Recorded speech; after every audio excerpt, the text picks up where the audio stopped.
Muy buenas tardes, hermano. Ya unos minutos más para las tardes. Agradezco la invitación. Continuamente se me extiende. Una disculpa por la tos. Vamos saliendo de la gripa. Según ya estaba bien, pero veo que al cantar la voz se resiente. Una disculpa. Pero vamos a pasar al estudio de este mediodía. Y vamos a comenzar con una oración. Vamos a pedirle la ayuda al Señor. Ahí en tu lugar te invito a que inclinemos nuestra cabeza y que oremos, que hablemos con Dios. La oración es hablar con Dios. Es decirle en tus propias palabras lo que sientes, lo que piensas, lo que deseas. Y te invito a que hoy podamos decirle a Dios: Señor, como cada domingo, háblanos.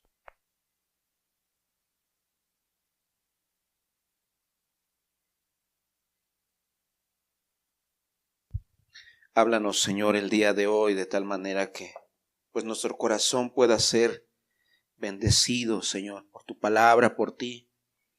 Podamos salir edificados, bendecidos. Vamos a orar. Padre amado, gracias, Señor, por esos momentos que nos concedes estar juntos. Gracias por cada hermano, cada hermana, Señor, que tú has traído. Y gracias, Señor amado, porque es una bendición enorme estar en compañía de aquellos que te aman, que te buscan. Padre, ahora queremos abrir la palabra, queremos que tú nos hables. Tu palabra dice que tú eres el que conoces la mente y el corazón, Señor. Que tú eres el que sabes cuál es nuestra necesidad en nuestra vida, en nuestro corazón. Y te damos gracias por ser alguien que te preocupas por nosotros y nos hablas de acuerdo a lo que nuestro corazón necesita, Señor. Te damos gracias por ser un Dios tan cercano a nosotros.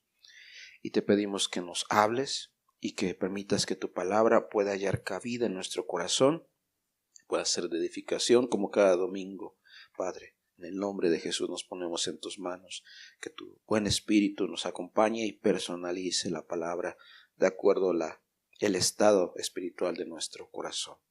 En el nombre de Jesús te lo pedimos y te damos gracias. Amén.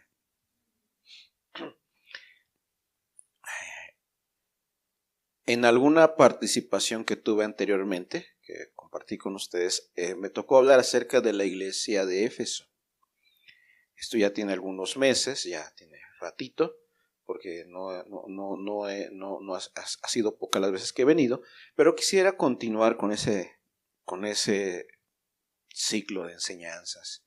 En esa ocasión les hablaba de una anécdota, una historia que fue real, en la cual se dice que un pastor estaba el sábado en la tarde, estaba preparando las notas y estaba preparando el estudio que iba a dar el día domingo. En aquella ocasión les comentaba que para una persona que comparte, aunque normalmente tenemos toda la semana para preparar el estudio y los apuntes y los detalles, muchas cosas se terminan afinando el día sábado en la noche, ¿no? Y más para muchos de nosotros que pues tenemos un trabajo secular, a veces el sábado como que se tiene mayor libertad para poder preparar el tema que se va a compartir. Y así era este predicador, ese que estaba ahí en su escritorio, estaba ahí apuntando, estaba revisando notas, pero debido al cansancio se quedó dormido. Dice que en su sueño él ya se veía el día domingo frente a la congregación, ¿no? Y dice que estaba comenzando a compartir y dice que hasta por allá atrás dice que llegó una persona nueva. Él le llamó la atención porque pues, era nueva, no la conocía, pero le intrigó demasiado quién era esa persona. Dice que predicó, compartió y al final, ya que terminó la enseñanza, comenzó a moverse para tratar de hablar con esa persona nueva. Pero sin embargo, como había mucha gente, no le fue posible llegar a tiempo. Esta persona ya se había ido. Y le preguntó a la gente que estaba ahí: ¿vieron a la persona nueva que llegó? Sí. Y la persona, en su sueño, la gente le dijo: sí, era el Señor Jesús. Y en ese momento dice que cuando escuchó eso despertó. Y eso le hizo pensar mucho. Realmente, decía él, estoy consciente de que Jesús está en medio de nosotros. ¿Él aprobaría lo que hago y lo que digo? él estaría contento. Y, o sea, se hizo muchas preguntas dentro de su corazón. Y a final de cuentas él decía, ¿y si él estuviese en medio de nosotros? ¿Qué mensaje nos daría? Una buena pregunta, ¿no crees? Imagínate que de pronto estamos aquí ahorita en esos momentos y de pronto entra un personaje que no habíamos visto físicamente. Y se comienza a acercar y toma este lugar. Y todos, aunque no lo conocemos, pero en el corazón sabemos que es el Señor Jesús. Es una hipótesis, ¿no? ¿Qué mensaje daría? Un mensaje bastante interesante, ¿no crees? Un mensaje que tendría que ver con nosotros. Y de alguna manera, al estar escuchando, quedaríamos embelesados de lo que Él tuviera que decirnos. Pues déjame decirte una buena nueva, hermano. Físicamente Él no está, pero su palabra está con nosotros. Y es de igual importancia para nosotros el poder entender lo que Él tiene que decirnos a nosotros en lo personal. La palabra de Dios nos dice que físicamente Él fue llevado a los cielos. Pero Él dice, donde quiera que están 2 o 3 congregados en mi nombre, ahí estoy yo en medio de ellos. Y es una doble verdad, porque primeramente nos está diciendo, ¿estamos congregados en el nombre de Jesús? Claro, ¿verdad? Pero también el texto tiene una carga al momento en que es escrito, al momento en que es descrito ese texto, está refiriendo a la autoridad de la palabra también. Yo estoy ahí en medio de ellos. Toma en cuenta la palabra como si yo estuviese físicamente allí. Y la pregunta ahí es, ¿estamos recibiendo la palabra con esa misma expectativa como si viniese directamente de Jesús? No soy yo, hermano. Yo no hablo aquí los pensamientos, los buenos pensamientos y los buenos consejos del hermano Jaime. Estamos leyendo la palabra y eso es lo que nosotros debemos de tomar en cuenta cada vez que escuchamos la palabra de Dios. ¿Y sabes tú que sí hay una carta especial para nosotros? Ahí en el libro de Apocalipsis, capítulo número 2, versículo número 8. Estas cartas a las iglesias tienen esa particularidad que más que a una iglesia es enviada a un tipo de persona. Así como en medio de nosotros, no todos tienen el mismo estado espiritual. Hay entre ustedes quienes el día de hoy están pasando por luchas. Hay en medio de ustedes quienes a lo mejor de alguna manera ya pasaron esas luchas y ahorita están en un estado de descanso, ¿no? Hay entre ustedes personas que están luchando por encontrar a Dios.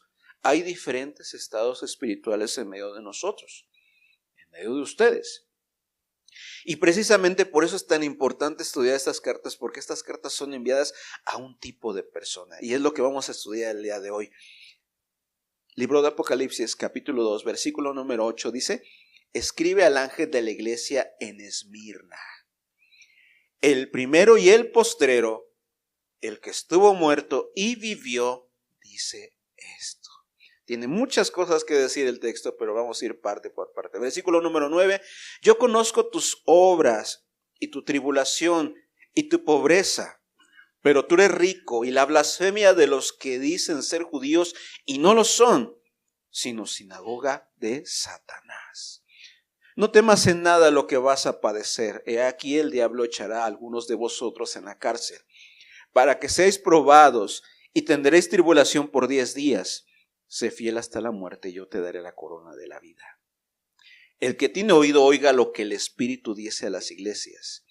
El que venciere no sufrirá daño de la segunda muerte.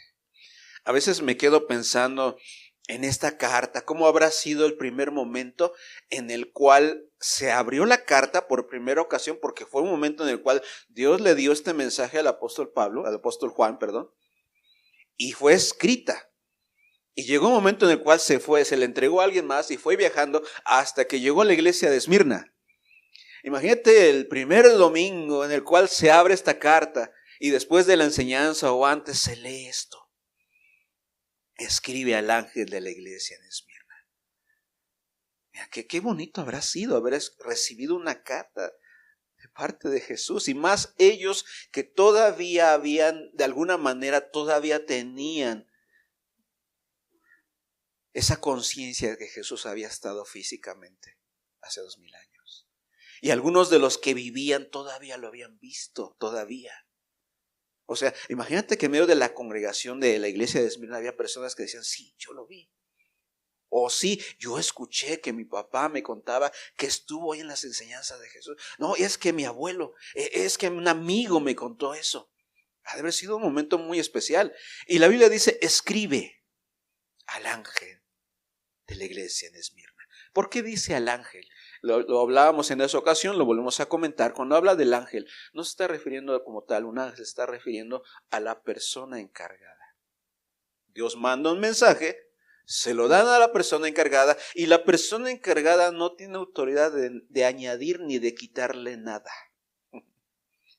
La persona encargada tiene que transmitir el mensaje fielmente. Esto es lo que dice el Señor. Y por eso es que es enviado. Escribe al ángel de la iglesia en Esmirna. ¿Quién es el que lo escribe? Porque como toda carta viene primero identificando quién es el que está dando ese mensaje. Dice, el primero y el postrero. Esa es una frase muy especial en la Biblia. Porque ese título nadie más lo tiene más que el Señor Jesús. Más que Dios. Y esto es una prueba cuando tú necesites algún día platicar con alguien y te diga, sabes que Jesús no es Dios, es un hombre. Tú tienes la autoridad para decirle, mira, la palabra de Dios le está dando este título a Jesús. El primero y el postrero. El primero y el último.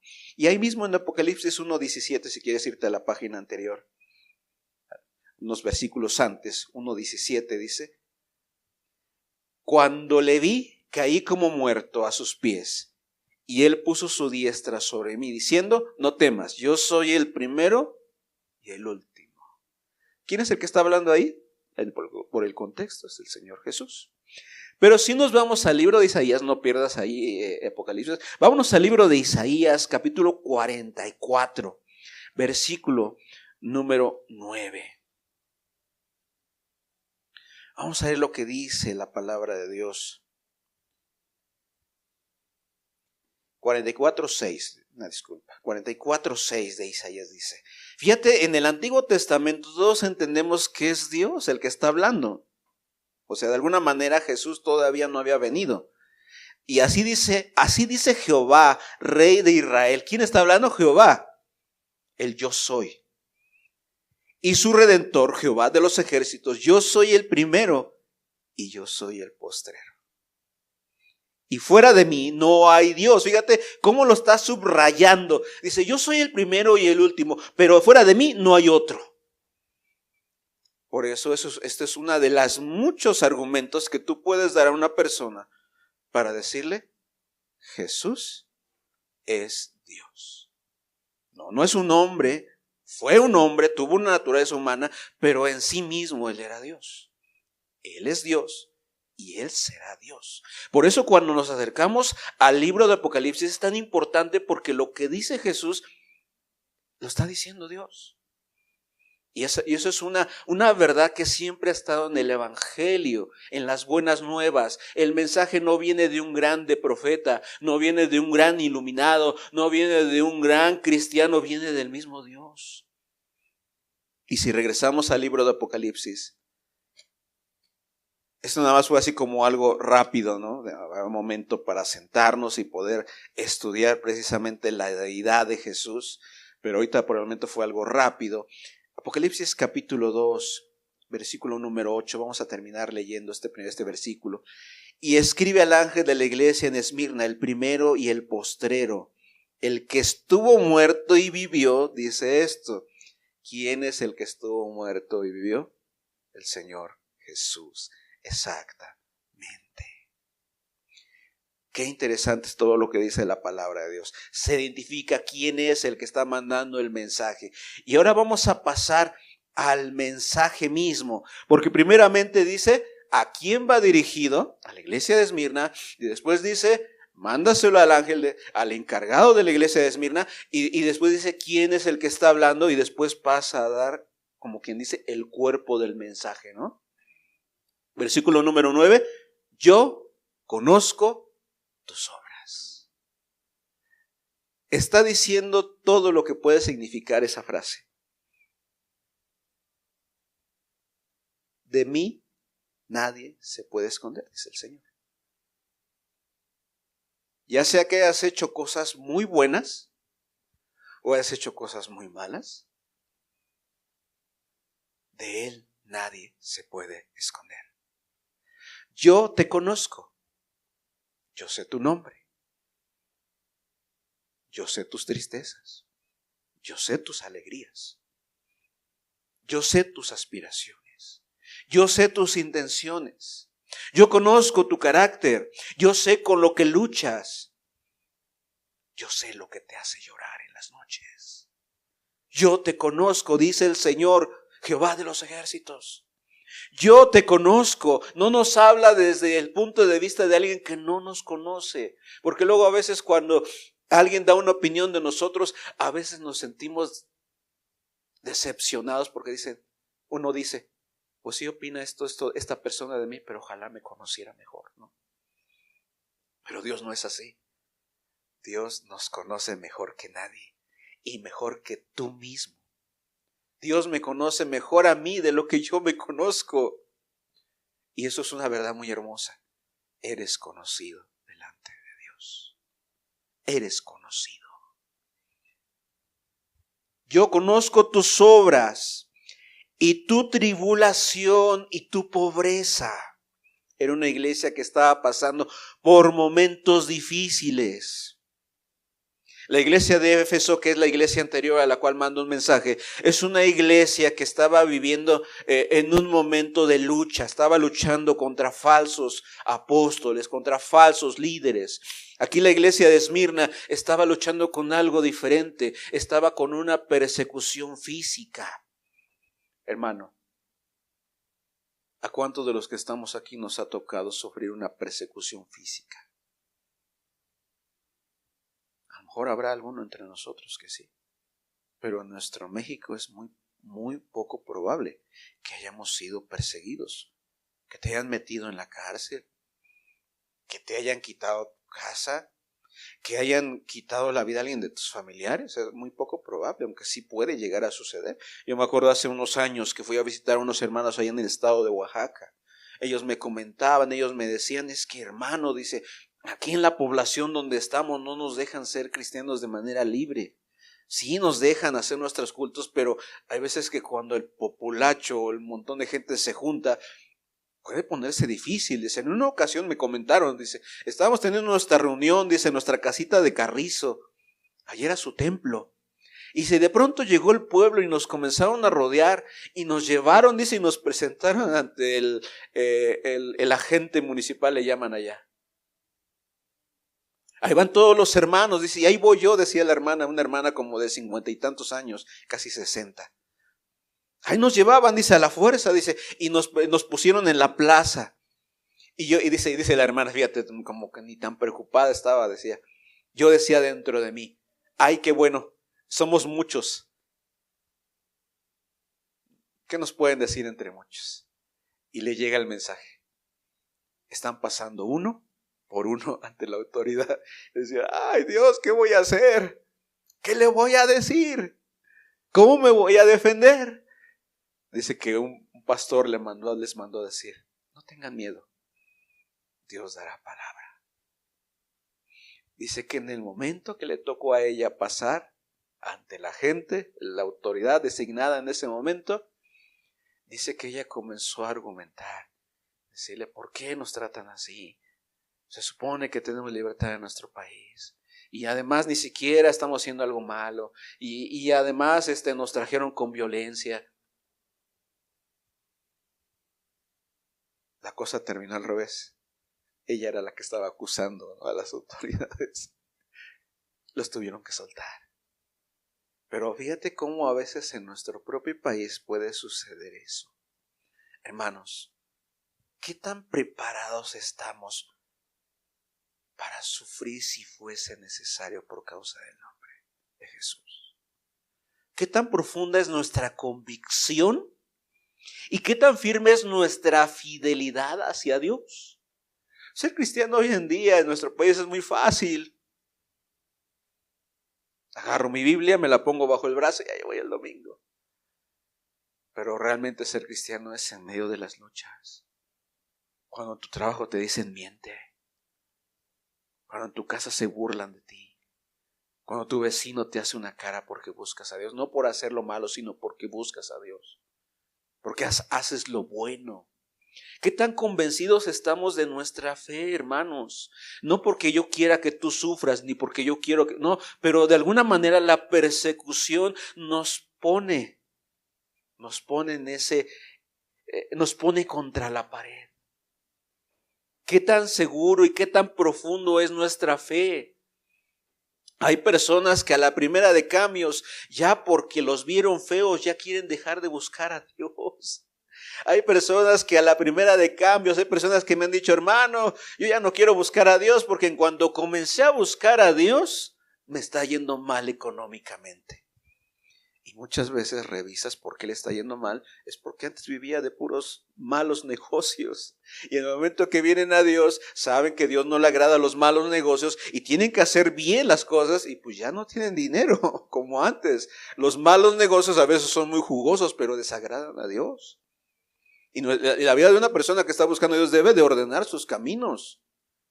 Debe de enderezar sus veredas. ¿Qué es lo que estoy haciendo? ¿Realmente estoy desquitando mi salario si es que soy asalariado? ¿Realmente estoy vendiendo en buen precio mis artículos? ¿Realmente estoy siendo honesto en cada una de las áreas de mi vida?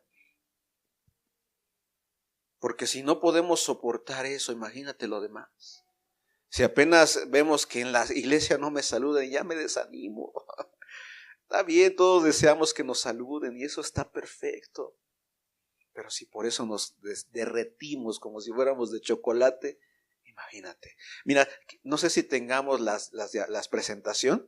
Te quiero leer un poquito acerca de cuando la Biblia dice, escribe al ángel de la iglesia en Esmirna, el encargado. En el Antiguo Testamento, en el Nuevo Testamento se le llamaban los obispos, que eran como los ancianos, las personas que llevaban más tiempo caminando con Dios y eran los encargados. Pero el obispo de la iglesia de Esmirna era un hombre llamado Policarpo. Este hombre llamado Policarpo, de veras que como cristiano tiene muy buen testimonio. Vivió en el 70 después de Cristo al 155. Como 70, 80 años ya tenía cuando murió. Fíjate, te voy a leer un poquito. En el año 168, o sea, ya en la final de la vida de este hombre, en la iglesia, en la ciudad de Esmirna mataron a Policarpo. No murió de muerte natural, lo mataron. Para entonces él tenía 86 años. Cuando fue descubierto, porque los cristianos se escondían de la persecución. O sea, no podían estar en una reunión como aquí, ¿no? Que la gente puede llegar y entrar y si nos escuchan está bien, si no también, no hay problema. Ellos tenían que esconderse. Y a veces se escondía de tal manera que tenían que ir de casa en casa o andar en las afueras de la ciudad para no ser descubiertos. Dice que cuando lo descubrieron, fue arrastrado por las calles para llevarlo ante el procónsul, la autoridad. Imagínate un hombre de 86 años siendo arrastrado por las calles de la ciudad. No, esto no quiero espantarte, pero solamente quiero que medites qué tan profunda es tu fe y la certeza a la cual te has agarrado. El líder romano tenía la intención de perdonarlo. Todo lo que Policarpo tenía que hacer para evitar la muerte era lanzar un puñado de incienso al altar de César. O sea, había ahí un altar pagano al emperador y lo único que tenía que hacer no era arrodillarse, nomás era agarrar un poco de incienso y echarlo ahí en el fuego, como si presentase una ofrenda, ¿no? Eso era todo lo que tenía que hacer, entre comillas, ¿no? Pero para un cristiano eso significa mucho, porque el único que merece nuestra adoración y nuestra fidelidad es Dios, hombre, ningún líder, ningún funcionario. Fíjate. Pero él no aceptó, diciendo que no perdería su recompensa. Fíjate lo que decía este hombre. Él dijo, no voy a perder mi recompensa celestial por ganarme unos días más de vida. Al final murió quemado en la hoguera. Hermanos, si somos sinceros, no a todos nos va a tocar sufrir por causa del nombre de Cristo. Pero si llegase a suceder y nos tocase, como dice la Biblia, tomar de esa copa, tenemos que llegar bien firmes en nuestras convicciones, saber a quién estamos siguiendo y saber como este hombre que las cosas eternas son más importantes que las terrenas. Que sí, yo puedo tener una buena vida, pero si esa vida la llevo lejos de Dios, ¿de qué me habrá servido? ¿De qué tanto puedo yo vivir en esta vida? ¿80, 100 años? ¿Y la vida eterna? ¿Cuánto es la vida eterna? ¿Son 100 años? ¿Son 200? ¿Son 1000 años? ¿Son 2000 años? ¿5000? ¿1,000,000 de años es la vida eterna? No, es mucho más. Un hermano decía, imagínate 10 millones de años. Y todavía ni siquiera hemos comenzado la eternidad. Por eso es tan importante valorar las cosas espirituales, las cosas que vienen de parte de Dios. Te voy a leer un poquito qué fue lo que recogieron los escritos acerca de lo que habló Policarpo con las autoridades. Fíjate, es un poco de historia. Cuando Policarpo era obispo de la iglesia de Esmirna, fue llevado ante el tribunal.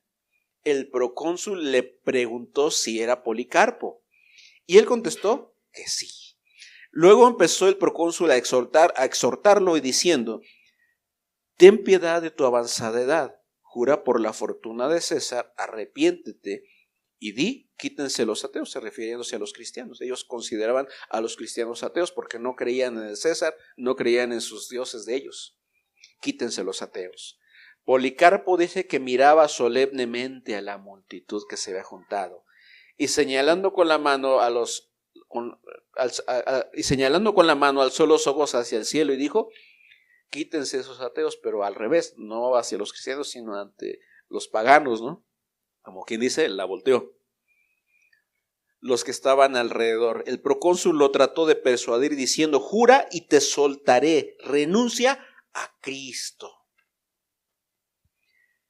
El venerable cristiano respondió: 86 años le he servido a Jesús y nunca me ha hecho cosa perjudicial. ¿Cómo puedo blasfemar a mi rey, quien me ha salvado? Qué hermoso es saber, hermano, que en el final de nuestra vida tendremos un récord de lo que Dios ha hecho por nosotros, del cuidado y del amor de Dios por nuestra vida.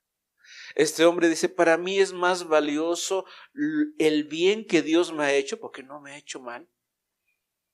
Ahora me toca a mí, si es necesario, sufrir por causa de Él, porque Él dio su vida por mí.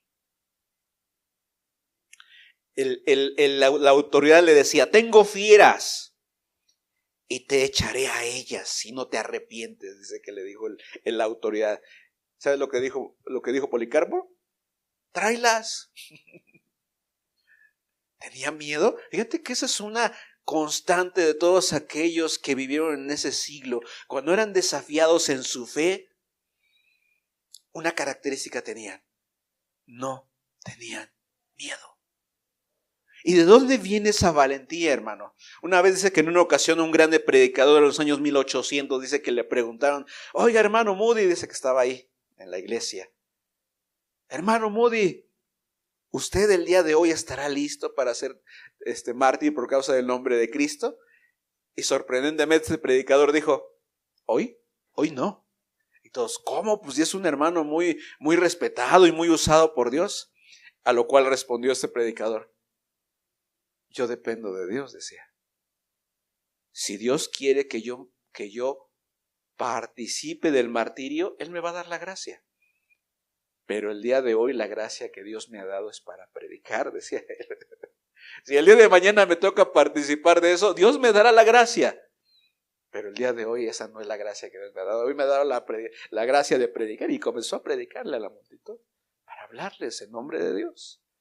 Y es que esa es la seguridad que tenemos como cristianos.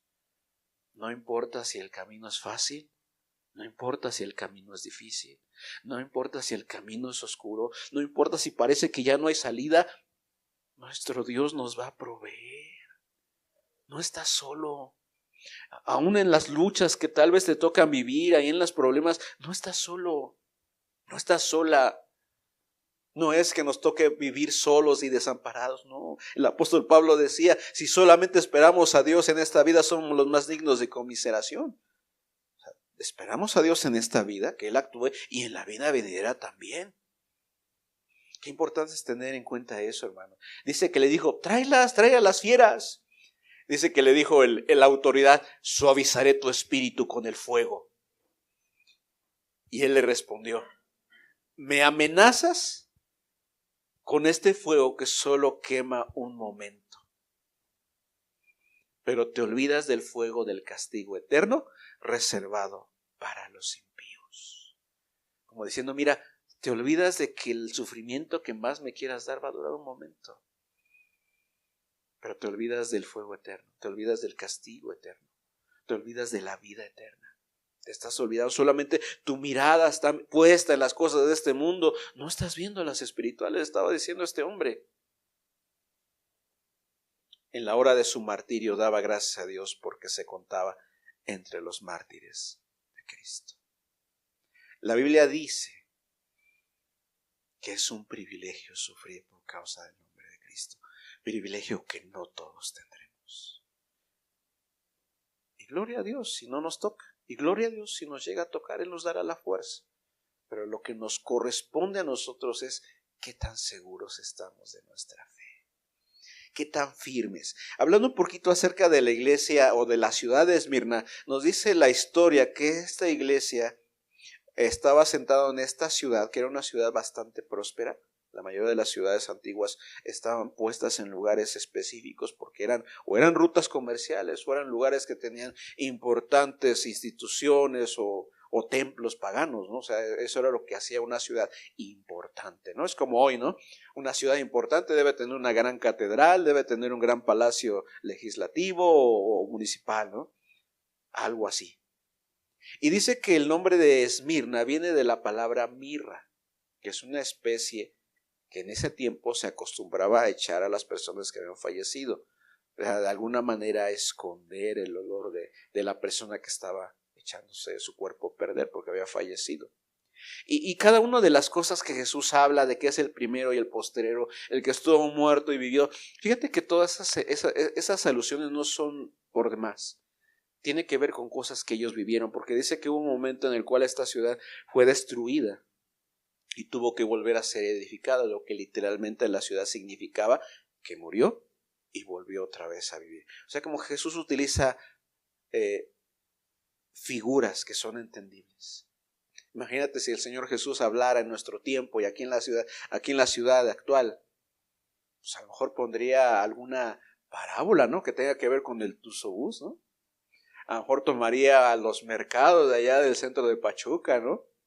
A lo mejor tomaría un poquito acerca de del estilo de vida de las personas, del aire, ¿no? De la bella airosa, ¿no?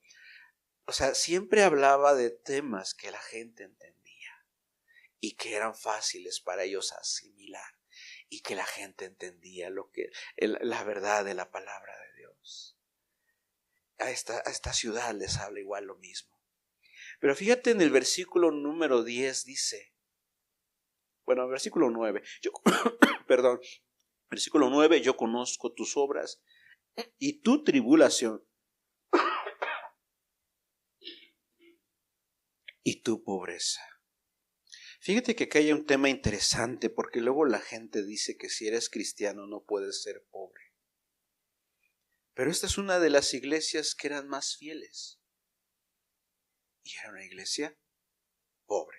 ¿Y sabes por qué eran pobres? No porque no le gustara trabajar, sino que debido a su fe en Cristo, No les dejaban comerciar, no les dejaban tener en paz sus negocios, no eran aceptados en los gremios de los diferentes oficios, eran hechos a un lado, eran despreciados.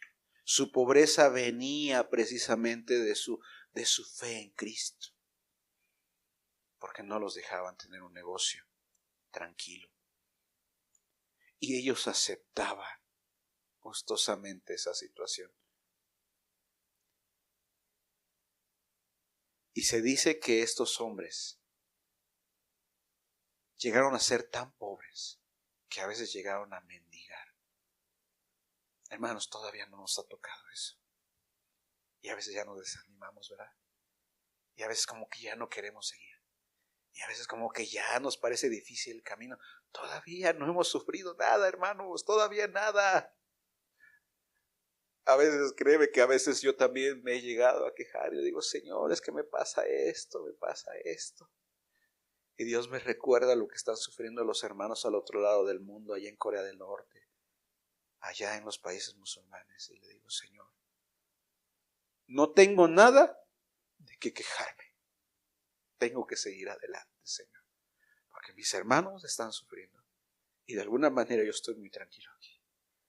Y digo, Señor, discúlpame por mis quejas. Ayúdame a seguir adelante.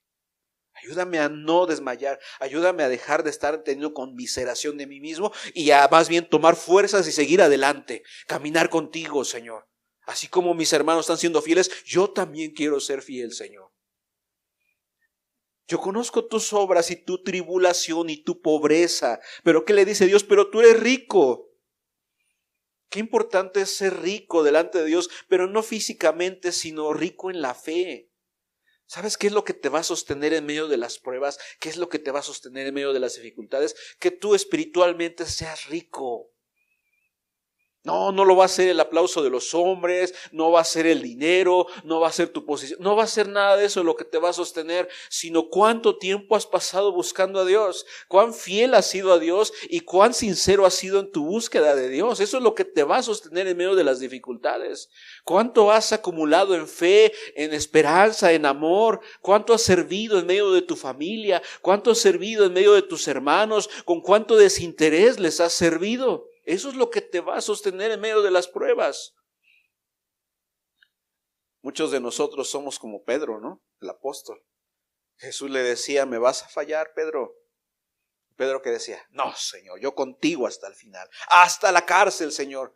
Casi pónganme los grilletes, de una vez me meto. Y en el momento de la prueba, falló miserablemente, como muchos de nosotros. Porque no está en la mucha decisión, sino está en el construir día a día una comunión con Dios. Está en depender de Dios y obedecer sus mandamientos en el día a día.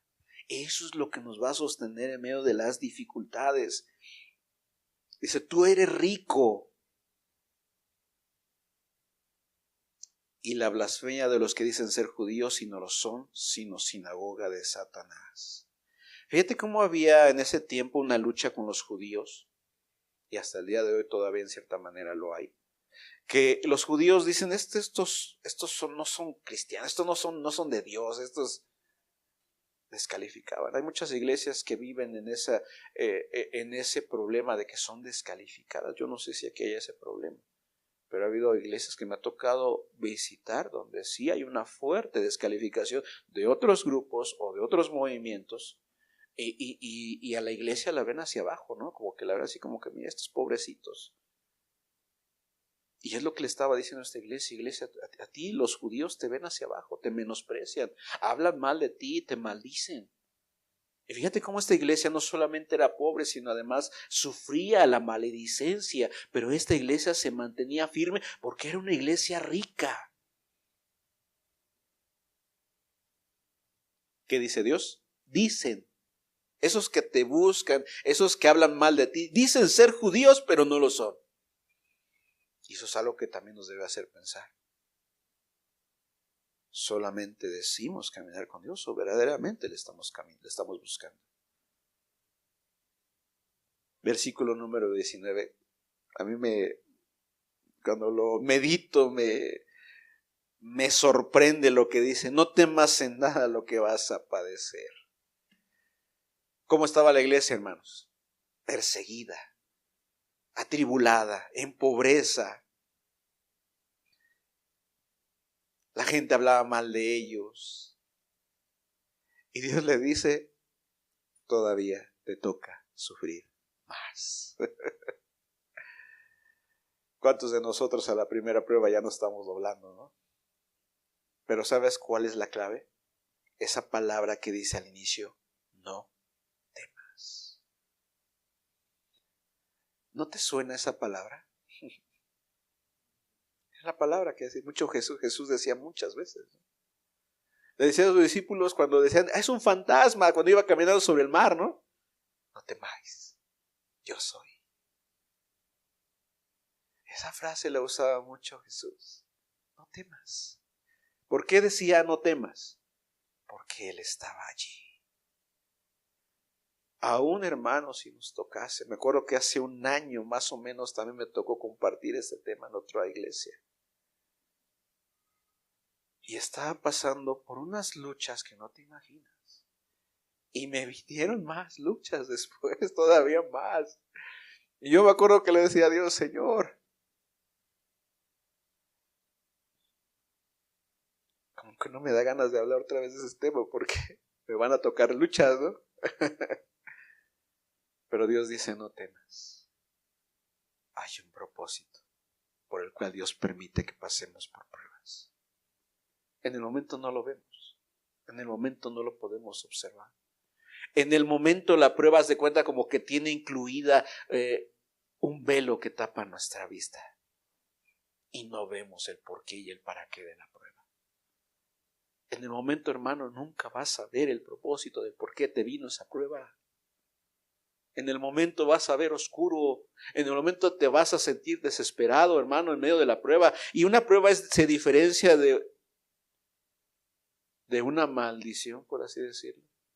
En que la maldición muchas veces viene para destrucción, ¿no? A veces la gente confunde consecuencias del pecado con tribulación, ¿no? Imagínate una persona que fue infiel, que destruyó su matrimonio, para venir consecuencias. Imagínate una persona que no invirtió bien sus bienes y está en pobreza, pues va a estar en pobreza porque no supo administrar los bienes que Dios le dio. Son consecuencias. Pero diferente es cuando eres perseguido por causa de hacer lo bueno. Cuando estás en medio de una prueba, asegúrate que verdaderamente sea por agradar a Dios o por estar caminando con Dios, y no por haber tomado una mala decisión en tu vida. No temas en nada lo que vas a padecer. He aquí el diablo echará a algunos de vosotros en la cárcel para que seáis probados. Fíjate, dice probados. La prueba. Hermanos, aquí hay algo muy interesante, porque cuando la Biblia habla de prueba, habla de ser probados. La Biblia nos dice que lo único que es probado ante Dios es el oro. Y ahí estaba escuchando un dato muy interesante que alguien decía en una especie de video. Decía: aquí en nuestros días, ¿qué es más valioso? ¿El oro o los diamantes? Pues todos estamos de acuerdo que los diamantes, ¿no? La gente le da mucha importancia a los diamantes. Pero este hombre decía: entonces, ¿por qué la Biblia asemeja la fe con el oro y no con los diamantes? Y es que tiene una razón en la naturaleza que no nos imaginamos. Los diamantes pueden ser producidos artificialmente en laboratorio. Los diamantes. El oro no. El oro se entiende que llegó, o en el momento en que se formó nuestra Tierra, o en el momento en que llegaron asteroides, chocaron con el planeta Tierra, traían oro. Es único el oro. Por eso la Biblia asemeja la fe. Y de alguna manera, decía esta persona, es como si el oro viniera del cielo, ¿no?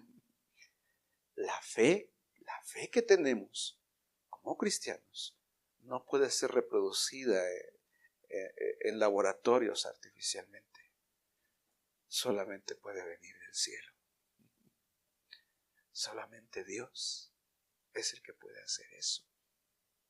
Y eso es tan importante para nosotros, porque esa fe que tienes en tu corazón, sea pequeña o sea grande, es de mucha estima ante los ojos de Dios. Es de mucha estima ese pedacito de fe que tienes, y es responsabilidad nuestra hacer crecer esa fe.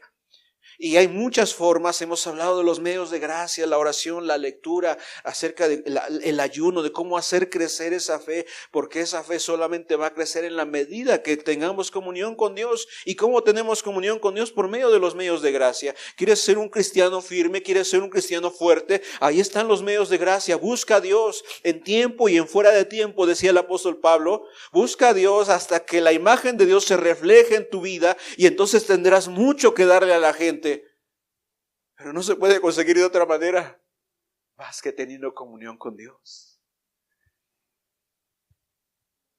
El diablo echará a algunos de vosotros en la cárcel para que seáis probados.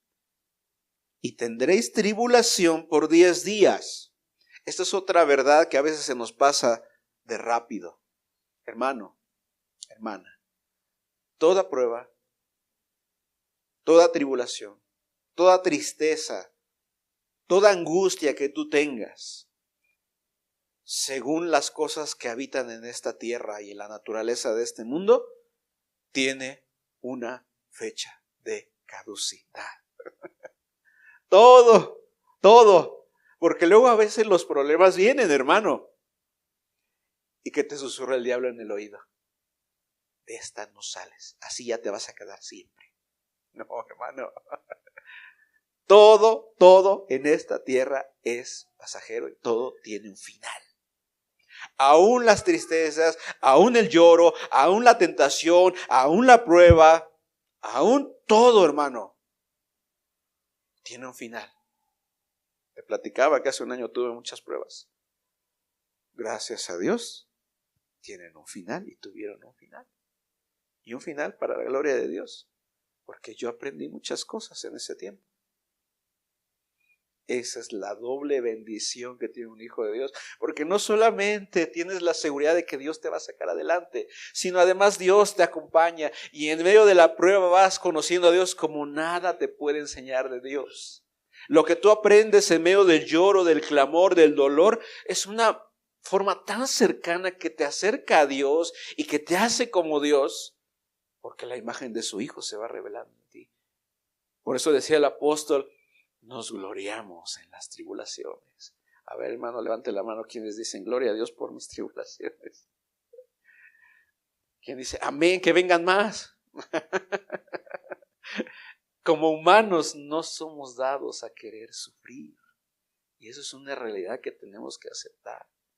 Pero tenemos que esforzarnos, si estamos sufriendo según la voluntad de Dios, a gloriarnos cuando viene una prueba.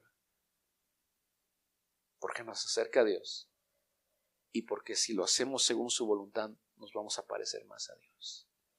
Por eso dice, seréis probados por 10 días. Todo tiene un final, hermano. Todo tiene una salida. Sé fiel hasta la muerte y yo te daré la corona de la vida. ¿Hasta dónde debemos ser fieles?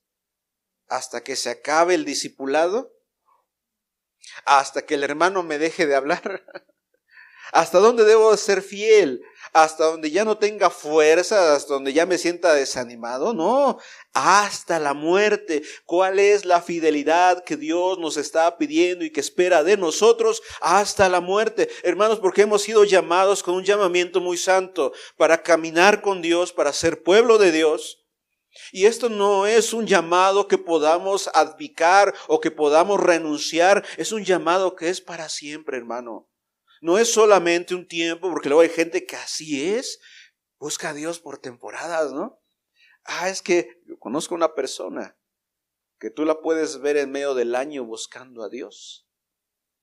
Pero llega el tiempo de noviembre y diciembre y se desaparece de la iglesia. Y te preguntarás, ¿por qué se desaparece? porque se dedica a vender la calabaza, los arbolitos de Navidad. Y entonces pues, ni siquiera lo vas a ver en los domingos. No lo vas a ver los domingos ni los martes y se aleja de Dios completamente en esos meses. Y ahí el enero, febrero, ya otra vez lo ves ahí sentadito en la iglesia otra vez. Hermano, nuestro llamado es para seguir a Dios solamente por temporadas. No, hermano, el llamado de Dios es un llamado completo. Porque Dios se ha comprometido completamente contigo y conmigo. Él medio dio su vida en la cruz, hermano.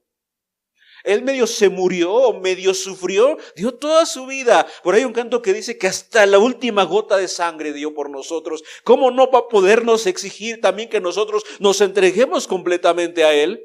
Claro que Él puede hacerlo porque Él mismo lo hizo.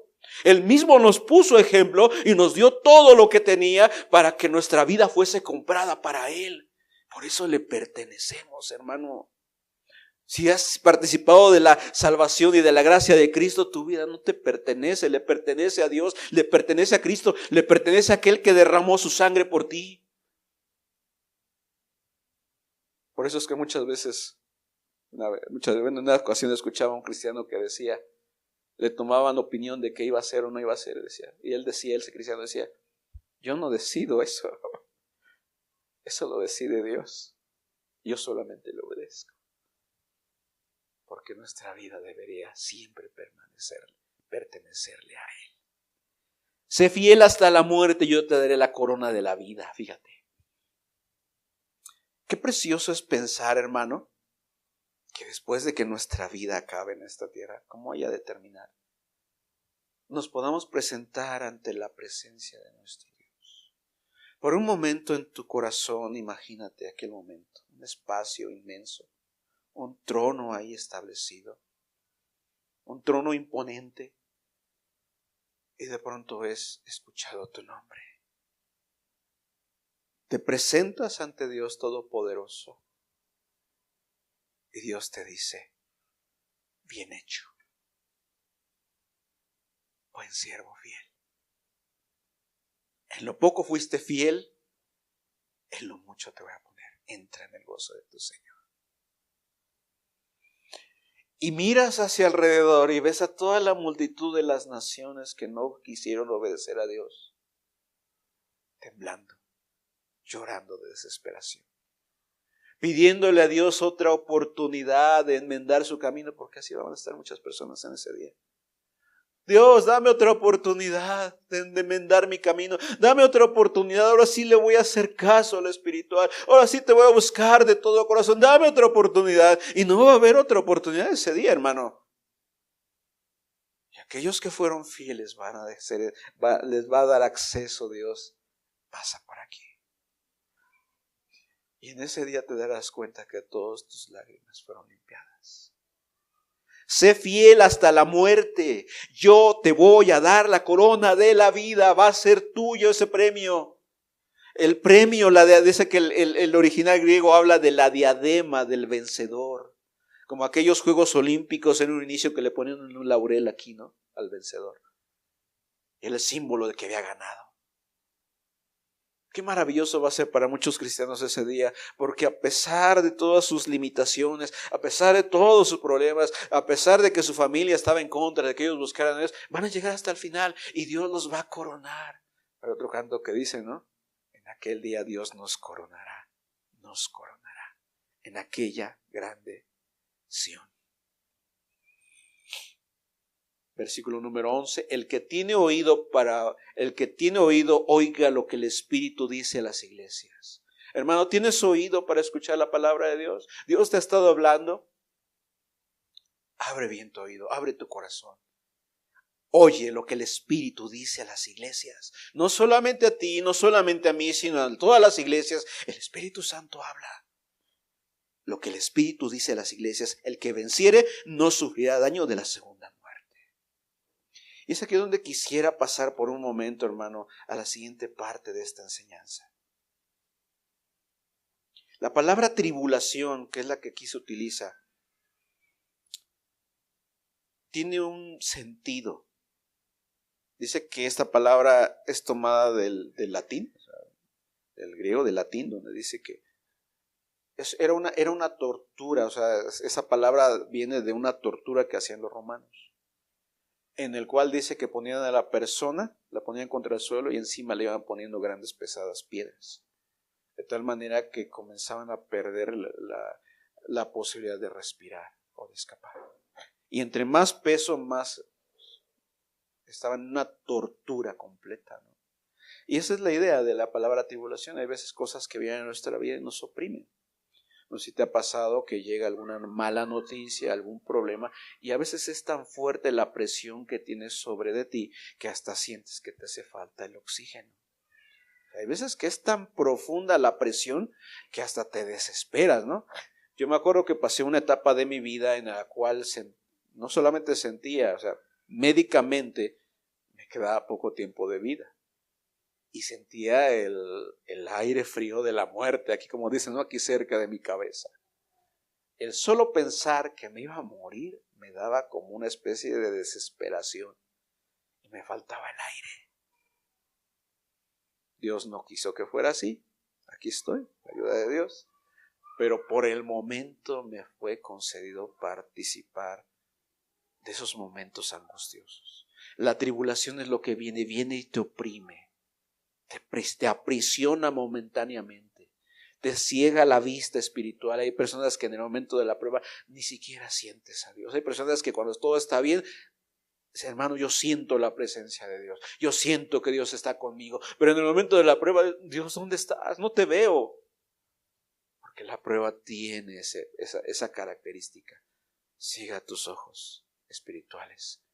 Pero ahí es donde debes aprender a caminar por fe.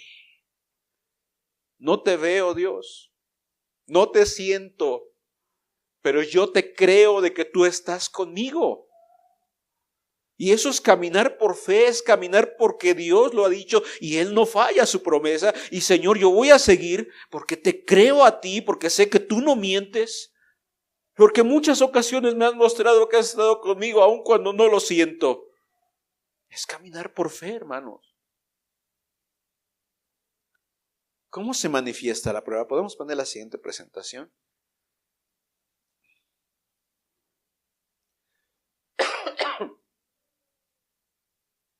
¿Cómo se manifiesta la prueba? Fíjate que hay dos tipos, podríamos clasificarla en dos tipos. Las pruebas internas, las luchas internas. Son aquellas luchas que físicamente no se ven, pero que tú sabes que te están angustiando, pero que a ti te duelen en tu corazón. Y créeme que cuando vienen este tipo de pruebas, trae mucha confusión en medio de las personas que buscan a Dios. Vamos a verla, la siguiente. Pensamientos malos involuntarios. ¿Te ha pasado eso? Que vienes a la iglesia o quieres orar y te comienzan a venir un montón de pensamientos sucios, a veces hasta groserías en la cabeza. Tú no las quieres y quieres casi hacer cortocircuito para no tener esos pensamientos, pero te vienen como una cascada. Eso se le conoce como una lucha. Es como una prueba. Es como una opresión sobre tu vida. Y sabes una cosa, si tú no las quieres, no son tuyas. O sea, yo le digo a una persona del mundo que él va a decir, pues yo estoy contento con esas, ¿no? Pero un cristiano no. O sea, un cristiano sufre porque está sufriendo al tener todos esos pensamientos en contra de Dios, en contra de Jesús, en contra de su fe. ¿Y para qué te esfuerzas si no sirves para esto? Y ya lo intentaste muchas veces y siempre te estás equivocando. Y vienen desánimos. Y mira, Dios no te ayuda, Dios no se preocupa por ti. ¿Cuántas veces has escuchado esas frases en tu mente? Muchas veces, infinidad de veces. No son de ti, no vienen de ti. Aunque sientas que vienen de ti, no vienen de ti. Es una opresión de parte del malo sobre tu vida. Es una prueba que está viniendo sobre de ti. Y lo primero y lo más sano es reconocer que no lo deseo, que no lo quiero. Y ya, no tienes por qué angustiarte de que sencillamente no le hagas caso. Ponte a hacer otra cosa para que esos pensamientos no aniden en tu cabeza. Lo peor que puedes hacer es ponerte a pelear con esos pensamientos y esos pensamientos van ganando espacio en tu mente. hazlos a un lado y habrá tiempo para que puedas de alguna manera puedas solucionar esos pensamientos que te vienen en la mente. Las luchas internas. Hay personas que cuando quieren orar dicen, es que me viene un montón de pensamientos malos, hermano, cuando quiero orar. Pues sí, de alguna manera hay que reconocer que el malo no va a querer que busques a Dios. El malo va a quererte poner tropiezo, va a querer que tu mente nomás estés luchando con esos pensamientos en lugar de orar. Cambia tu mente, ponte a pensar en otras cosas, no estés ahí contemplando lo que el malo te está diciendo. Ponte a orar, ponte a hacer otra cosa. Pero tienes que entender que no viene de ti. Tentaciones. Ya habíamos hablado en una ocasión anterior lo que es una tentación. Una tentación se puede tener como una invitación a lo malo. Una cosa es ser tentado y otra cosa es pecar. Y veíamos el libro de Santiago donde dice que primeramente nosotros somos invitados, somos seducidos, somos llevados por nuestros deseos que están desordenados, que están dentro de nosotros. Imagínate una persona que fue rescatada por Dios del alcoholismo. Hay hermanos que todavía conservan esa mala tentación, ¿no? Y de pronto van pasando y de pronto ven ahí la cantina abierta, ¿no? O ven el comercial donde destapan la cerveza y le echan limoncito, ¿no? ¿Tú crees que a ellos no se les va a antojar? Muchos de ellos sí, se les llega a antojar porque se acuerdan que su cuerpo estuvo subyugado a eso. No quiere decir que lo van a hacer, pero se sienten invitados. Y a veces muchos cristianos se sienten acusados por tener esos sentimientos, pero eso no es el pecado, hermano. El pecado es que lo hagas. Lo que puedes hacer es hacerte a un lado, decirle que no y ponerte a hacer otra cosa provechosa. No darle oportunidad a la tentación. No te vas a quedar ahí mirando ahí la cerveza. Pues no. Y a lo mejor tal vez tú no fuiste tentado en eso, pero a lo mejor en decir una mala palabra o en guardar rencor. ¿Cuál es el pecado del cual Dios te sacó? ¿Cuál es el pecado del cual Dios te rescató? A lo mejor la queja, a lo mejor vas a ser tentado. Pero hay que diferenciar entre la invitación y la acción. Mientras yo no mienta, por mucho que yo sienta el deseo de mentir y tenga ya formulada la idea de mentir, mientras yo no diga esa mentira, no es mentira. Hasta que yo no la diga y la sostenga. Una cosa es ser invitado, inclinado, y otra cosa es hacer las cosas que desagradan a Dios. Yo puedo tener las palabras en mi boca y querer maldecir, porque la tentación así es, viene con pensamientos y con sentimientos, pero si yo no lo hago, no soy culpable ante Dios. Por ahí dicen, muérdete la lengua, mejor para que no digas nada, ¿no? Serénate, ¿no? Y eso es importante entenderlo, hermanos. Muchas personas se condenan por sentir. Y eso no es pecado. Hasta que lo haces, hasta que lo meditas, hasta que le das rienda suelta a esa acción. Tristeza o depresión, hermanos. A veces se ha pensado que los cristianos no pueden deprimirse. Por ahí había un pensamiento, ¿no? Pero ¿sabes tú que sí? Van a haber momentos tristes en nuestra vida. Por ahí la Biblia registra a un Elías que estaba triste en la cueva, ¿no? Y que incluso le dijo a Dios, Señor, quítame la vida. Podemos llegar a entristecernos por situaciones en nuestra vida, por una situación que no podemos controlar. Yo en lo personal he pasado por opresiones que me mantienen triste en mi alma. Y a veces son semanas que estoy triste, pero no me dejo vencer por la tristeza, hermanos. Busco a Dios, busco a Dios, busco a Dios, busco a Dios, busco a Dios. Me fortalezco en Dios, me fortalezco en Dios. Confío en Dios y la tristeza está ahí luchando, pero yo también estoy luchando y no me dejo llevar por la tristeza, hermanos. Es esforzarse, es creer en Dios, es confiar en Dios aunque no lo sintamos, pero pueden venir momentos tristes. Por ahí también Juan el Bautista, ¿no? De pronto ya estaba triste, decepcionado. Pregúntenle a Cristo si verdaderamente Él es el que había de venir. ya estaba desilusionado, en la cárcel, estaba próximo a morir. Pueden haber cosas en nuestra vida que nos entristecen, hermanos. Pero eso no quiere decir que nos vamos a dejar caer en la tristeza. Eso no quiere decir que le vamos a dar rienda suelta y vamos a dañar nuestra propia vida o la vida de los que están cerca de nosotros.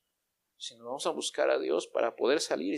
Y créeme que hay momentos, hay tristezas que puedes solucionar desde el punto de vista espiritual. Pero también hay tristezas que tienen que ver con el ámbito físico.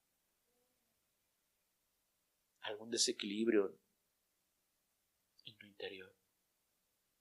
Que a veces cuando rebasa de cierto límite, tendríamos que ser juiciosos para saber cuándo sí necesitamos ayuda. Ya sea espiritual o incluso médica. Hay tristezas que tienen que ver ya con cuestiones ya más profundas. Que médicamente sí se requiere una atención para que pueda salir y ahora sí espiritualmente atender ese asunto.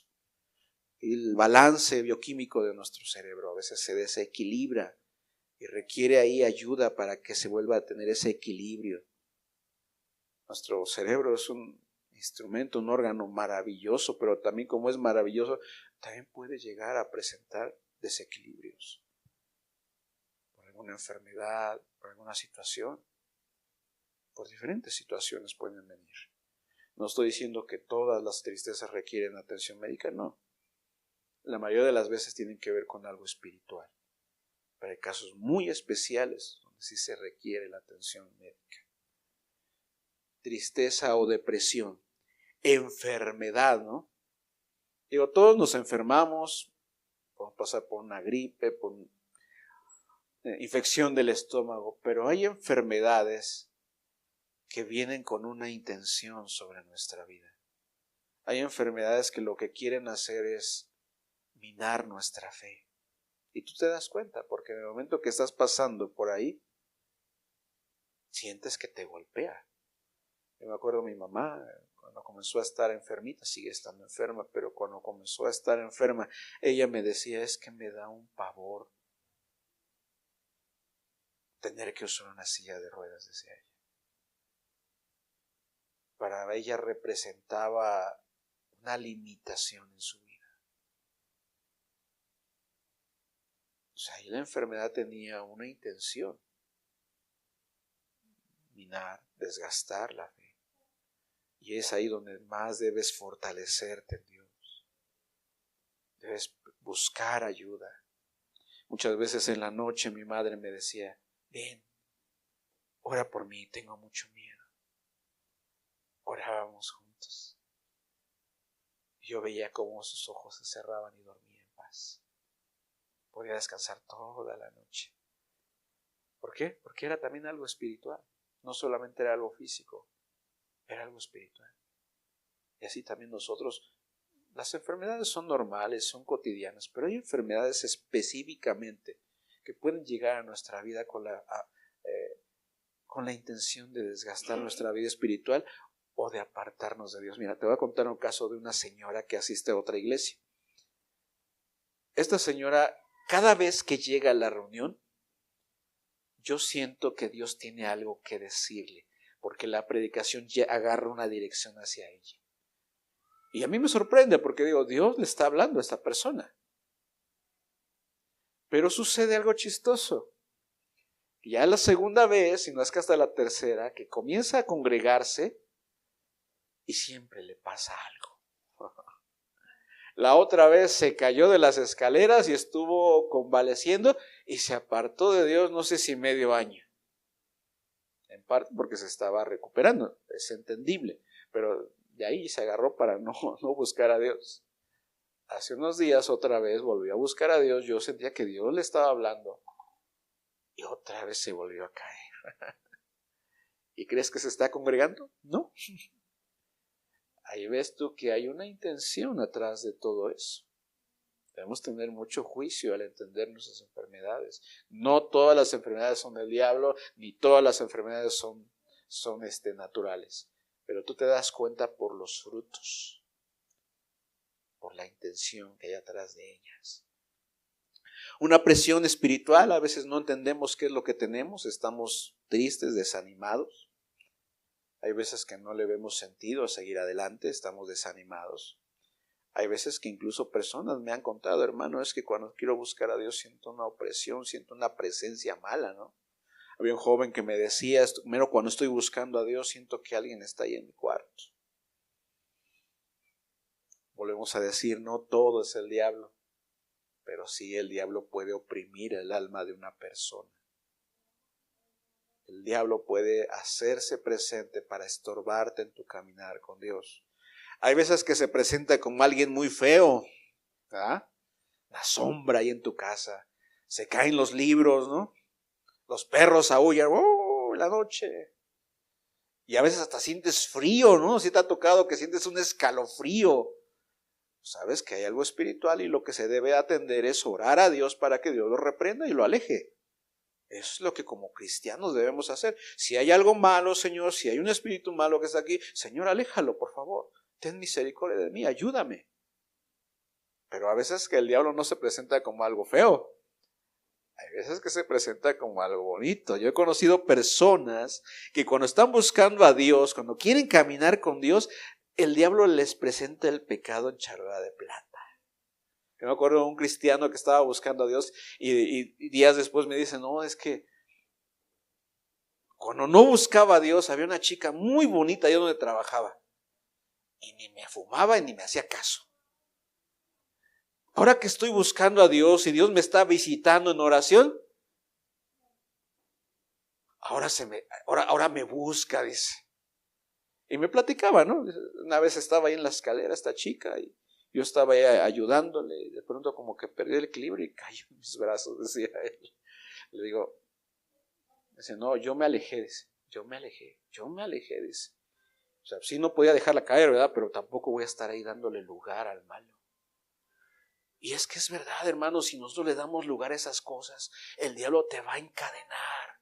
El diablo te va a arrastrar, te va a alejar de Dios. El diablo él no da nada gratis. Debemos tener cuidado, hermanos. No des lugar al diablo, porque el diablo anda como león rugiente alrededor buscando a quien devorar. No te va a acariciar, no te va a destrozar, hermano. No le des lugar al diablo. Vamos a ver la siguiente, por favor. Luchas externas. Hay internas, hay cosas que solamente tú sabes, que solamente tú sientes, pero hay opresiones, tribulaciones que sí se manifiestan de manera externa. Vamos a ver la siguiente, por favor. Malos entendidos. ¿No te ha pasado que a veces está el ambiente muy bonito en la iglesia y de pronto comienza a haber malos entendidos?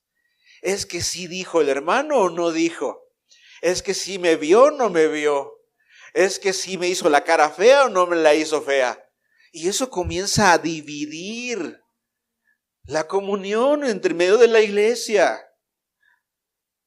O sea, y ya hay que malos entendidos y que los hermanos no se hablan.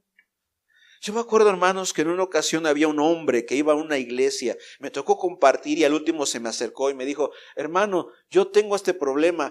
Hay cosas que se me acusa que yo hice y yo no lo hice.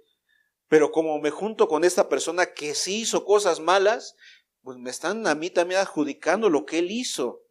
Y yo me acuerdo que le pregunté varias cosas. Entonces tú dices delante de Dios que no lo dijiste. No, yo no. Y me dice, y es que también me preocupa porque tuvo un sueño. La noche antes de ir a esa reunión tuvo un sueño. Y él me decía, yo tuve un sueño, dice, en el cual yo estaba en una casa y en la parte de atrás había como un jardín. Pero ese jardín era especial, dice, porque estaba lleno de maleza. Había plantas con espinas y además, dice, se supone que originalmente estaba cercado por ese alambre de púas, ¿no? Ese alambre que ponen en las orillas de los terrenos y que tiene púas. Pero no estaba en la orilla, sino que estaba todo enredado alrededor de todas las plantas. Estaba un nudo increíble, dice. Dice, y en mi sueño yo oía una voz que yo sabía que era la del diablo, que me decía, ¿ves que está ahí? ¿Ese enredijo? Yo lo hice. Y por más que tú lo intentes, no lo vas a desenredar. Dice, y por eso me doy cuenta, decía él, que este enredo en el que estoy yo viene del malo. ¿Y cuántas veces, hermano, nos hemos visto envueltos en medio de malos entendidos? Malas apreciaciones. Tú no dijiste, pero la gente dice que dijiste. Tú no tenías esa intención, pero las demás vieron una mala intención. O al revés, tú estás adjudicando a un hermano algo que no hizo y nada más porque te pareció. Tenemos que tener mucho cuidado, hermanos, porque podemos estar siendo instrumento de destrucción en lugar de edificación. Tenemos que tener cuidado la forma en la cual primeramente vemos las cosas, cómo verificamos si es verdad, y en segundo lugar, hermano, practicar lo que la Biblia dice. Si hay algo que hablar con tu hermano, háblalo con él. Háblalo, porque si no estarás dejando que ese cultivo de mal se esté cocinando. Y yo me acuerdo que le decía, hermano, en cierta manera, porque así hay que tratar al diablo, en cierta manera el diablo tiene razón, pero no hay que creerle al diablo, porque el diablo es bien mentiroso. Y es una regla, hermano, que yo te aconsejo. Al diablo no hay que creerle, decía un hermano, ni la hora. Porque muchas personas están ahí preocupadas. Ay, es que el diablo me dijo. Ay, es que el endemoniado dijo al otro. No le hagas caso. Al diablo no se le hace caso. Es que me susurró que me iba a destruir. Al diablo no se le hace caso de nada, ni la hora le creas. Pero sí toma precauciones, porque sabe sus malas intenciones. Yo decía, hermano, lo que puedes hacer, el diablo dice que no se puede desenredar, pero eso es lo que dice él. Pero Dios sí puede desenredar eso. Hermano, yo te aconsejo, ve y habla con la persona que dice que tú dijiste. Y dile libremente, hermano, me disculpo. Yo no quise decir, yo no dije. Pero si aún en algo te ofendí, perdóname. Tiempo después supe que lo hizo. Y se le quitó esa carga de encima. ¿Por qué? Porque la palabra de Dios lo dice, hermano. Cuando nos sometemos bajo la autoridad de Dios, Dios nos va a levantar. Cuando nos sometemos a lo que está escrito. Cuando dejamos a un lado los consejos de los impíos y más bien tomamos el consejo de las Sagradas Escrituras y lo llevamos a cabo, verás que Dios te respalda, hermano. Hay que tener cuidado con los malos entendidos, con los chismes, ¿verdad? Tanto no proferirlos como no escucharlos. A mí luego a veces me llegan literalmente chismes, ¿no? Yo lo que hago, hermano, ¿tienes pruebas de lo que estás diciendo? ¿Cómo sabes que es verdad? Y la mayoría de las veces ahí se desarma todo, ¿no? No, es que a mí me dijeron, que me dijo el hermano. Hermano, ¿cómo puedes basar algo en nomás lo que alguien dijo de que alguien dijo? Hace poquito estaba hablando con una persona, igual, me sacaba un montón de cosas, le digo, ¿y qué evidencias tienes de eso? No, es que a mí me dijeron. ¿Estás basando tu argumento solamente en que yo escuché? Eso no es válido, le digo, no es bueno. ¿Y cuántas veces enjuiciamos a nuestros hermanos por cosas que escuchamos? No seamos instrumentos del malo para dañar la iglesia de Cristo. Seamos prudentes con lo que escuchamos y busquemos, si es nuestra autoridad de escarbar. Porque si es tu hijo, tu hija o tu, tienes que escarbarle. Pero si son cosas que no te competen, encamínalas por donde debe ser. Hermano, ve a hablar con tu hermano, ¿no? Ve con tu hermano, ¿tienes algo contra él? Pues ve y habla. En lugar de estármelo diciendo, yo te aconsejo que vayas y hablas con tu hermano. Si él te hizo, háblalo con él. Según Mateo 18, ¿no? Pero si nomás escuchamos y juzgamos, y hay personas que hasta juzgan, ¿no? Es que el hermano ya debe estar puesto en disciplina y no sé con qué cara se viene los domingos y ni siquiera hay pruebas. Y si hay pruebas, ¿por qué no las presentan? O sea, también eso es algo importante, ¿no? Si hay alguien que está caminando mal con Dios, dice, primero habla con tu hermano, dice Mateo 18, después habla, toma 1 o 2 testigos y si no, ve y dilo al encargado. Dilo a la iglesia. Pero es que tenemos que madurar en eso, hermanos. Tenemos que aprender, porque muchos de esos chismes dividen la iglesia. Y déjame decirte un dato, ahorita me está viniendo a la mente. Hace algunos años escuché una entrevista que le hacían a un satánico, o a un ex satánico. Y una de las cosas que se me quedó clavado en lo que él dijo es, él ya no era satánico, pero él le preguntaron, ¿cuál es el método que ustedes usan para dividir las iglesias? Hablando de los satánicos. Dice, lo que nosotros hacemos es meter personas en medio de la iglesia, como si fueran hermanos. Y ahí están los domingos, y ahí están las reuniones. Y lo que hacen estas personas es comenzar a soltar chismes del líder o de las personas que están ahí encargadas. Chismes, no cosas que son ciertas, porque habrá casos donde sí será comprobable que el liderazgo en una determinada iglesia está haciendo mal, pero chismes que no son verificados. Y dividimos a la iglesia. Y me acuerdo que en otro lugar donde me tocó compartir les decía lo mismo, les decía, ¿y si alguien entrara en este lugar y pusiera chismes? ¿Soportaríamos la prueba o nos dejaríamos llevar por ellas? ¿Soportaríamos? ¿Pasaríamos la prueba? ¿Podríamos discernir desde el punto de vista espiritual o caeríamos presa de sus chismes? Y lo que hacen es dividir la iglesia, separarlo y que cada quien se vaya por su lugar. Por eso es tan importante, hermanos. Problemas en casa, ¿no? Hay personas que yo he conocido que me dicen, hermano, mientras yo era del mundo, yo era uno más en mi casa, especial, la gente me buscaba. Comencé a buscar a Dios y me dijeron, si quieres buscar a Dios, olvídate de que tienes padre, madre. ¿Quieres buscar a Dios? Olvídate que yo te vivo, olvídate. Olvídate de mí, le dice la familia. También son opresiones. Hay lugares donde no los dejan orar, y cuando quieren orar les hacen ruido. Hay familiares que están decididos a que no busques a Dios. Qué raro, ¿verdad? Que cuando quieres el domingo buscar a Dios, exactamente a las 11 o a las 10:30, viene la visita, ¿no? Y no es un domingo, ya son 2, 3 domingos que el primo viene a visitarte. ¿Sabes lo que hacía mi familia cuando pasaba ese tipo de cosas? Mi papá, mi mamá, y eso fue lo que nos enseñaron. Llegaba el primo o la prima, bienvenido, pásale.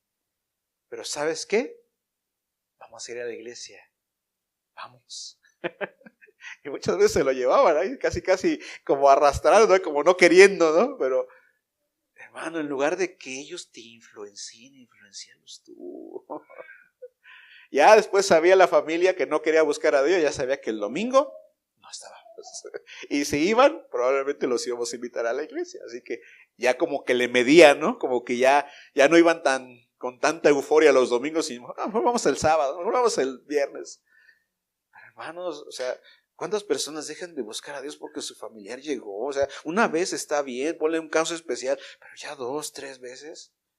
O sea, también debemos de ser precavidos de que necesitamos, no solamente tú, sino tu familia necesita de Dios. Por eso a veces la familia puede ser una opresión para la vida de una persona.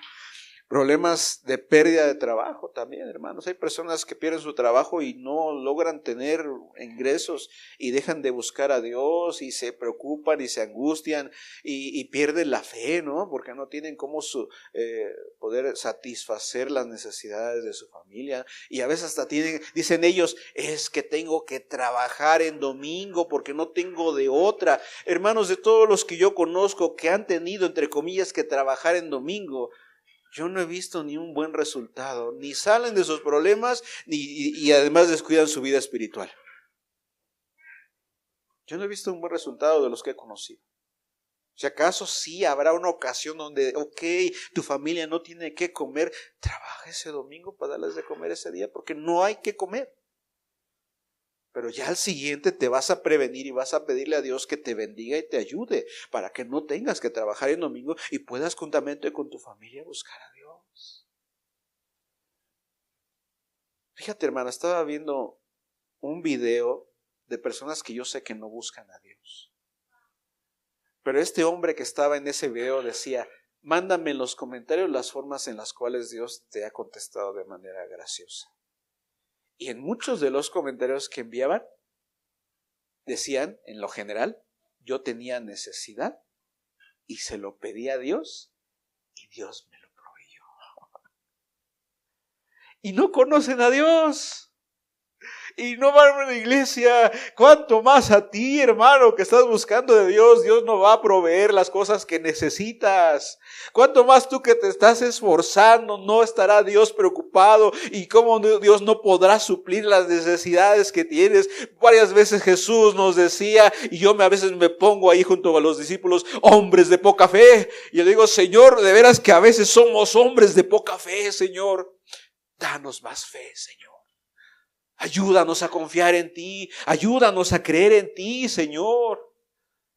Somos hombres. Yo también me pongo hombres de poca fe, decía el Señor. Y a veces somos de muy poca fe. Tenemos que aprender a confiar en nuestro Señor. Si gente que no conoce a Dios dice que Dios les daba.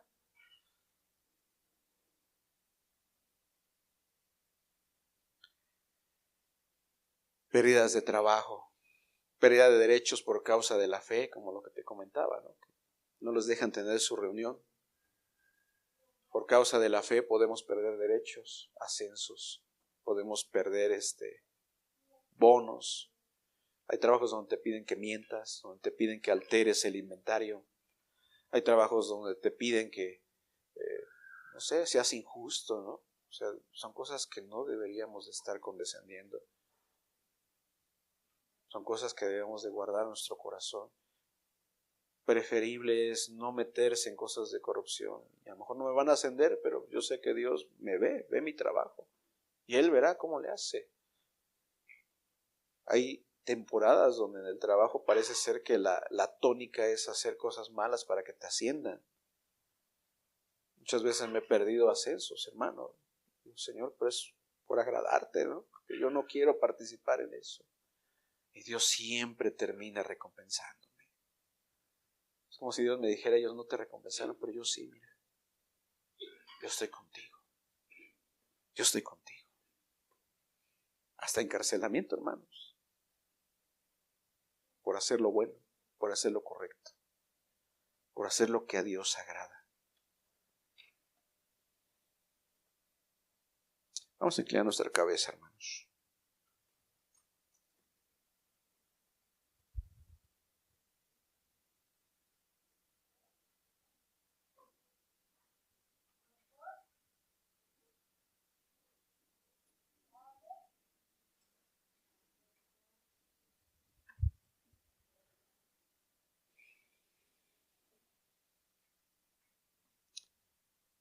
¿Cuál ha sido la prueba que te ha tocado vivir, hermano? ¿Estás pasando por alguna prueba? ¿Ya pasaste por alguna? Si te tocara sufrir por causa del nombre de Cristo, ¿estás firme en tu fe?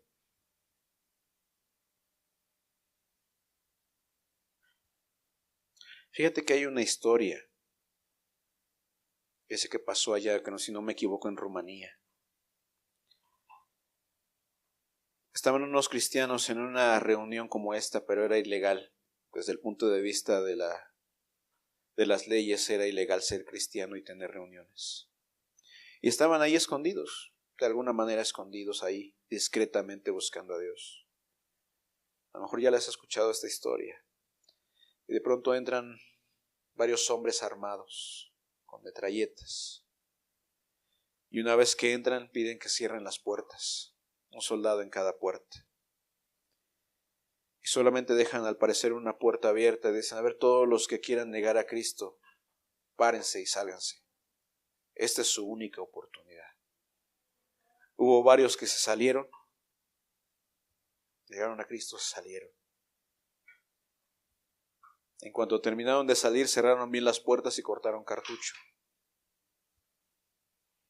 Y acto seguido el líder de los soldados les dijo, discúlpame por haberlos tratado así, pero queríamos saber qué tan fieles eran ustedes a Dios, porque queríamos alabar a Dios, pero queríamos hacerlo con gente que realmente estuviera entregada al Señor. Y bajaron las armas y se unieron a la alabanza de la iglesia.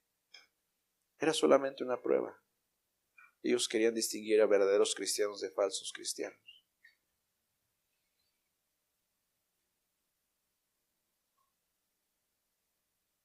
Nuestro compromiso es total con Cristo, hermano. Él nos dará la corona de la vida, pero tenemos que permanecer. Largo camino nos resta, hermano. Y siempre, siempre será mejor llegar con nuestros hermanos al final. Valora al hermano que está al lado tuyo. Valora al que está al frente, al que está atrás. Las oraciones entre ustedes los van a fortalecer. No sabes cuántas veces un servidor ha pasado por dificultades y he sentido la buena mano de Dios y algo me dice porque alguien está orando por ti. Es como un bálsamo el saber que alguien está orando por mí en esos momentos. Dios usa a su pueblo para pedir por los que tienen necesidad. Y nuestras oraciones para con nuestros hermanos son muy valiosas. Muy, muy valiosas. Tú no sabes lo que está pasando el hermano, pero sí puedes orar por él. Lleguemos juntos hasta el final, hermanos. Cada prueba, como te decía, tiene su fecha de caducidad. Aunque parezca eterna, pero tiene su fecha de caducidad. Dios con su gracia te va a levantar. Dios te va a fortalecer. Dios te va a sacar adelante. Y a muchos de ustedes, la palabra de Dios es: no tengas miedo de lo que vas a padecer. Yo estaré contigo. Yo estaré contigo.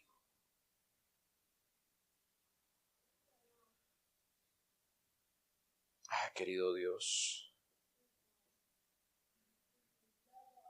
ayúdanos, Señor, que tu santa palabra ilumine nuestro corazón y podamos entender, Señor, qué tan comprometidos estamos contigo, no de palabras, sino de hechos, Señor.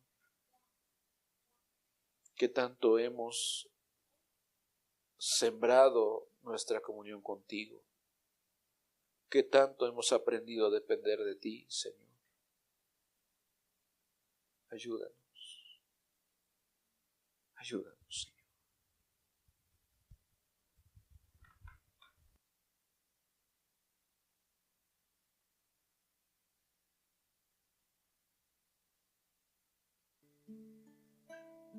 Porque sabemos, Señor, que esta vida es pasajera también. Y porque nosotros queremos ser contados en aquellos que son fieles delante de ti. Porque queremos corresponder al grande amor que has tenido para con nosotros. Y queremos, Señor, ser fieles como tú has sido fiel, Señor. Enséñanos, Señor, a ser fieles a ti. Ayuda a cada hermano que está pasando por alguna dificultad, por alguna prueba, alguna tentación. Sustenta su corazón. Dale descanso, Señor. Tú dices en tu palabra que tú eres nuestro pastor y que nos apacentarás en lugares de delicados pastos. Para el alma cansada, para el alma turbada, el pensar en delicados pastos de descanso, aguas de reposo, son una delicia, son algo deseable, Señor. Pastorea nuestra vida, Señor. Pastorea nuestra vida y llévanos hasta el final. Que en el final de nuestra vida podamos entregar buenas cuentas delante de ti. Que al final de nuestra vida, Señor, podamos tener la corona de la vida.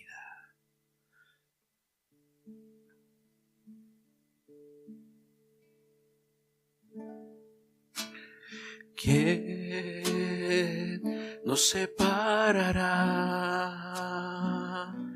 del amor del Señor? ¿Quién nos separará del amor del Señor? la muerte, ni la vida, ni lo alto, ni lo bajo, nos podrá separar. Ni la muerte, ni la vida, ni lo alto, ni lo bajo, ni la vida, ni lo alto,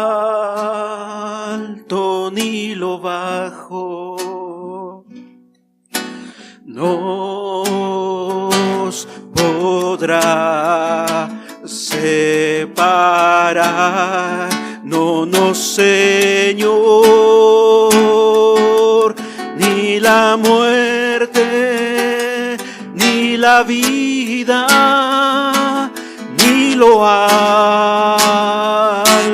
ni lo bajo, nos podrá separar.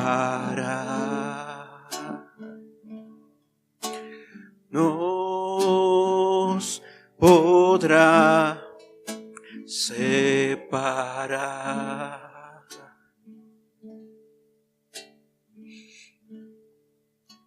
Ayúdanos, Señor. Anima nuestra fe, anima nuestra, como decía aquel hombre, ayuda a mi poca fe. Ayuda a mi poca fe, ayúdanos. Bendice a cada uno de mis hermanos, alimenta su vida espiritual y ayúdanos a ser personas que en la medida de nuestras fuerzas y en la medida de tu gracia podamos permanecer hasta el final, Señor. Te lo pedimos y te damos gracias en el nombre de Jesús. Gracias, Señor. Amén.